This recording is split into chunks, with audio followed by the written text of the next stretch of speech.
날마다 솟는 샘물과 함께하는 오늘의 큐티 시간입니다. 10월 8일 금요일 오늘의 말씀은 예레미야 34장 1절에서 11절까지의 말씀입니다. 바벨론의 느부갓네살 왕과 그의 모든 군대와 그의 통치하에 있는 땅의 모든 나라와 모든 백성이 예루살렘과 그 모든 성읍을 칠 때 말씀이 여호와께로부터 예레미야에게 임하여 이르시되 이스라엘의 하나님 여호와께서 이와 같이 말씀하시니라. 너는 가서 유다의 시드기야 왕에게 아뢰어 이르기를 여호와의 말씀에 보라, 내가 이 성을 바벨론 왕의 손에 넘기리니 그가 이 성을 불살을 것이라. 내가 그의 손에서 벗어나지 못하고 반드시 사로잡혀 그의 손에 넘겨져서 내 눈은 바벨론 왕의 눈을 볼 것이며 그의 입은 내 입을 마주 대하여 말할 것이요 너는 바벨론으로 가리라. 그러나 유다의 시드기야 왕이여, 여호와의 말씀을 들으라. 여호와께서 내게 대하여 이와 같이 말씀하시니라. 내가 칼에 죽지 아니하고 평안히 죽을 것이며 사람이 너보다 먼저 있은 내 조상들 곧 선왕들에게 분향하던 것 같이 내게 분향하며 너를 위하여 애통하기를 슬프다 주여 하리니 이는 내가 말하였습니다. 여호와의 말씀이니라 하시니라. 선지자 예레미야가 이 모든 말씀을 예루살렘에서 유다의 시드기야 왕에게 아뢰니라. 그때 바벨론의 왕의 군대가 예루살렘과 유다의 남은 모든 성읍들을 쳤으니 곧 라기스와 아세가라. 유다의 견고한 성읍 중에 이것들만 남았음이더라. 시드기야 왕이 예루살렘에 있는 모든 백성과 한 가지로 하나님 앞에서 계약을 맺고 자유를 선포한 후에 여호와께로부터 말씀이 예레미야에게 임하니라. 그 계약은 사람마다 각기 히브리 남녀 노비를 놓아 자유롭게 하고 그의 동족 유다인을 종으로 삼지 못하게 한 것이라. 이 계약에 가담한 구관들과 모든 백성이 각기 노비를 자유롭게 하고 다시는 종을 삼지 말라 함을 듣고 순복하여 놓았더니 후에 그들이 뜻이 변하여 자유를 주었던 노비를 끌어다가 복종시켜 다시 노비로 삼았더라. 새로운 아침입니다. 여호와 카데시 하나님은 우리를 거룩하게 하시는 분이십니다. 오늘 본문에도 계속해서 하나님의 말씀이 예레미야에게 임합니다. 어떤 말씀입니까? 2절이죠. 하나님이 예루살렘을 바벨론 왕의 손에 넘길 것이며 바벨론 왕은 예루살렘을 불태운다는 것입니다. 왜일까요? 그것은 시드기야가 하나님의 말씀에 계속해서 불순종했기 때문입니다. 하나님은 항복하라고, 그러면 심판 중에도 은혜를 주신다고 하셨지만 계속해서 그 뜻을 거부하고 거역했던 것입니다. 그러면 시드기야가 폈던 정책이 무엇입니까? 친애국 정책이었습니다. 즉위 3년에 친애국파가 득세하자 예레미야의 경고에도 친애국 정책으로 돌아선 것이죠. 더욱이 그가 바벨론에 항복할 수 없었던 이유는 바벨론에는 자기의 동족 중에 정치적으로 적대 관계에 있었던 친바벨론파 사람들이 끌려가 있었던 것입니다. 그런데 만약 항복해서 바벨론으로 끌려간다면 바벨론에 있는 친바벨론파 사람들에게 정치적으로 보복을 당할 것을 염려한 것입니다. 그러니 아무리 생각해도 바벨론에 항복하는 것은 답이 안 나왔던 것이죠. 그리고 3절을 보면 시드기야가 바벨론 왕의 손에서 벗어나지 못할 것이고 바벨론 왕과 얼굴을 마주하게 된다고 합니다. 여기서 바벨론 왕과 대면한다는 것은 그만큼 철저한 심판을 의미합니다. 여러분, 적대적인 세력에게 처벌을 받는데 그 세력의 우두머리가 직접 처벌에 관여한다는 것은 그만큼 강력하게 처벌하겠다고 하는 의지가 담겨 있다는 것이죠. 이처럼 시드기야에게 임할 처벌이 강력하다는 것입니다. 왜입니까? 시드기야가 자기의 생각과 고집을 앞세워서 하나님의 뜻과 말씀을 거부했기 때문입니다. 그러나 예레미야는 달랐습니다.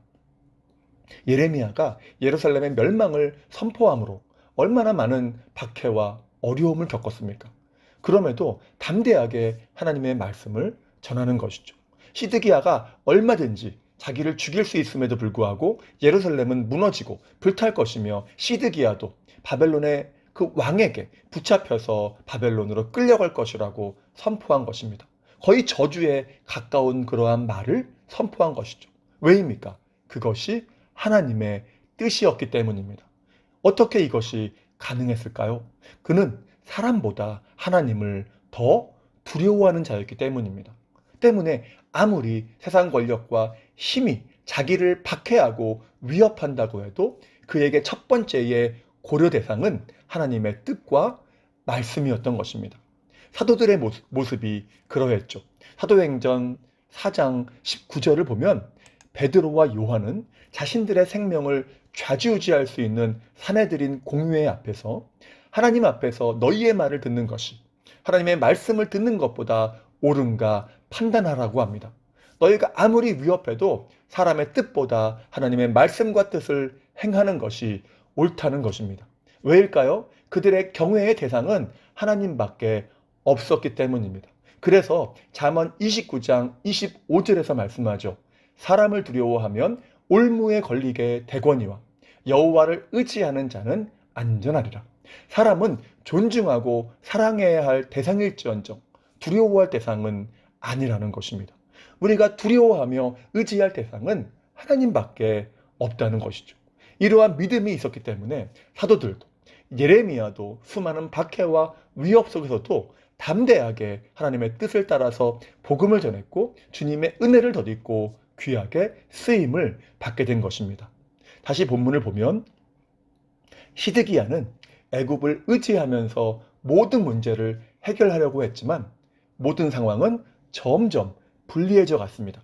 7절에서 말씀하지만 바벨론의 군대는 유다의 거의 모든 지역을 점령했고 남은 성은 예루살렘과 라기스와 아세가밖에 없었던 것이죠. 그러자 하나님의 은혜를 덧입기 위해서 일종의 개혁 정책을 실시합니다. 무엇입니까? 히브리 동족 남녀노비를 해방시키는 것입니다. 여러분, 레위기 25장을 보면 하나님은 히브리인 동족을 노비로 또는 종으로 삼지 말아야 하고 그들을 엄하게 부리지 말아야 했습니다. 그럼에도 그들은 여러 가지로 어려움을 당한 사람들을 노비로 삼았고 희년이 되어도 풀어주지 않았던 것입니다. 그런데 바벨론에 의해서 압박을 받게 되자 하나님의 은혜를 구하고자 액션을 취한 것입니다. 그러자 상황이 변화되죠. 애굽의 군대가 예루살렘을 도우러 왔고 바벨론이 후퇴함으로 일시적으로 포위가 풀렸던 것입니다. 그런데 이 예루살렘 거민들은 숨통이 트이게 되자 다시 어리석은 선택을 합니다. 예전에 노비로 삼았던 사람들을 끌고 와서 다시 노비로 삼아버린 것입니다. 너무나 미련한 선택이죠. 그런데 우리도 그럴 수 있다는 것입니다. 삶에서 시련과 어려움이 있을 때는 주님의 뜻을 따르겠다고 결단하고 따라가지만 일이 잘 되고 평안해지면 언제 그랬느냐는 듯이 다시금 그 뜻을 버리고 내 뜻을 따라서 다른 길로 갈 때가 있다는 것입니다. 이것이 우리의 모습이며 본문의 시드기야 왕과 백성들의 모습인 것이죠. 이에 대해서 사도행전 26장 14절에서는 이렇게 말씀하죠. 가시채를 뒷발질하기가 내게 고생이니라.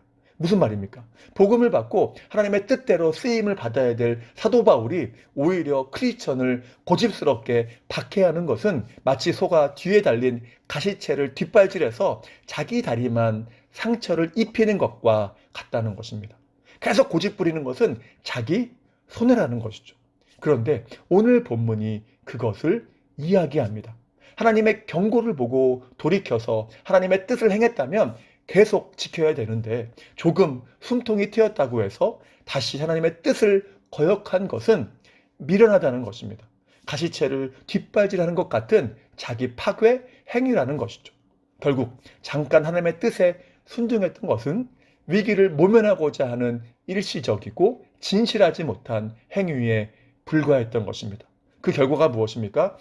예루살렘의 멸망과 죽임당함과 포로됨이었습니다. 안타까운 일이죠. 그러면 본문이 주는 메시지는 무엇입니까? 내 뜻과 맞지 않더라도 하나님의 뜻을 따라가는 것이 복되다는 것입니다. 왜냐하면 하나님의 뜻은 우리의 생각과 뜻보다 높기 때문이죠. 그럼에도 우리는 하나님의 뜻을 거부할 때가 많습니다. 하나님은 바벨론에 항복하라, 노비를 해방하라 라고 하시지만 내 생각과 고집이 그것을 막는 것이죠. 그래서 때로는 내가 하는 일이 하나님을 위한 의도의 일이라 할지라도 그것이 하나님의 뜻이 아니라면 우리는 그것을 포기할 줄 알아야 합니다. 우리는 오직 하나님이 주신 말씀이라는 울타리 안에 즐겁게 머물면서 그 말씀을 따라서 행해야 하는 것입니다. 그러기 위해서 가장 중요한 것은 하나님을 신뢰하는 것입니다.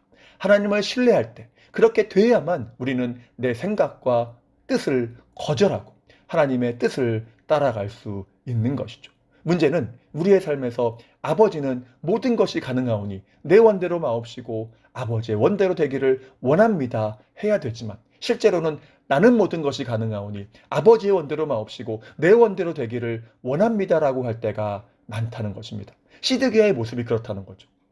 자신을 믿고 의지하는 것입니다. 우리도 그럴 수 있다는 것입니다.